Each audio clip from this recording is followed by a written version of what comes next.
Coronation Street Christmas 2022 spoilers, Stephen's confrontation, wedding crisis for Fizz. Is there about to be another death on Coronation Street this Christmas? Plus, Tyrone's wedding plan backfires. It's your festive Coronation Street spoilers for the 25th to the 31st of December 2022. Fizz's presents are undeniably disappointing, being a box of chocolates and a keyring.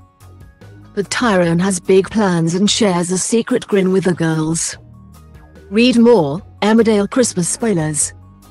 Read more, EastEnders Christmas spoilers. However, when the trio later descend the stairs in their wedding outfits, they find a note from Fizz informing them that she's gone to buy a turkey. A panicked Ty then calls Fizz's phone, only to find that she's left it at home.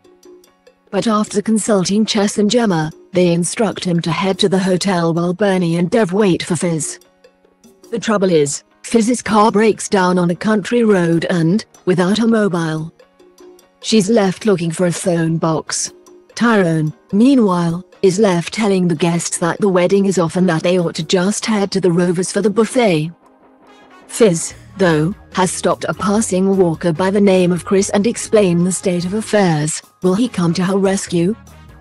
Christmas dinner at the Platts fails to go to plan when David makes a joke about Griff, which results in Max leaping to his defense before storming out. On Boxing Day, it's David who'll be losing his temper when, after spotting Griff being pally with Max at the festive market, he tries to drag the youngster away. But Max lashes out and tells David he hates him and that he's moving in with Griff. After getting settled in at his new home, Max is asked by Griff to update some of their videos. Toya, meanwhile, is back on the street warning a shaken David that Max needs to be extricated from the clutches of Griff, as he's a dangerous man.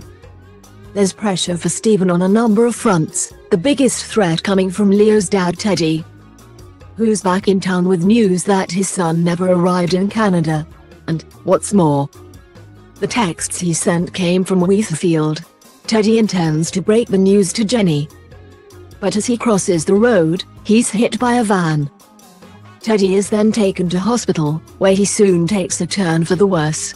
Stephen, though, is secretly thrilled and tells Jenny that, just before Teddy's accident, he admitted to having seen Leo in Canada, where it was made clear to him that he never wanted to see either of them again.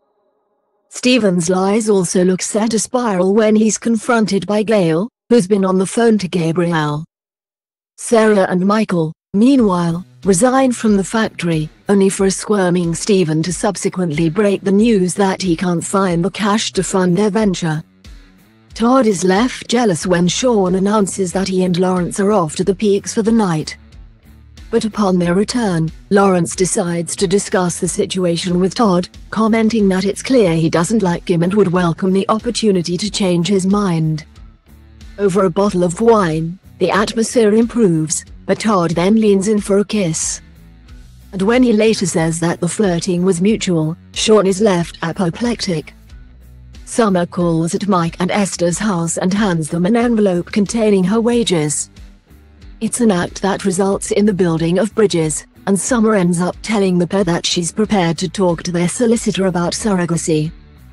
But when Billy arrives on the scene, having been contacted by Esther, Summer is left shocked. What will he make of her decision? Jenny confides in Ken that Daniel was going to propose to Daisy, but had his plan scuppered thanks to the engagement ring being stolen in the robbery at number 1. Ken is left thoughtful. Can he help Daniel to pull off his proposal after all? Watch, Bill Roach pays tribute to King Charles.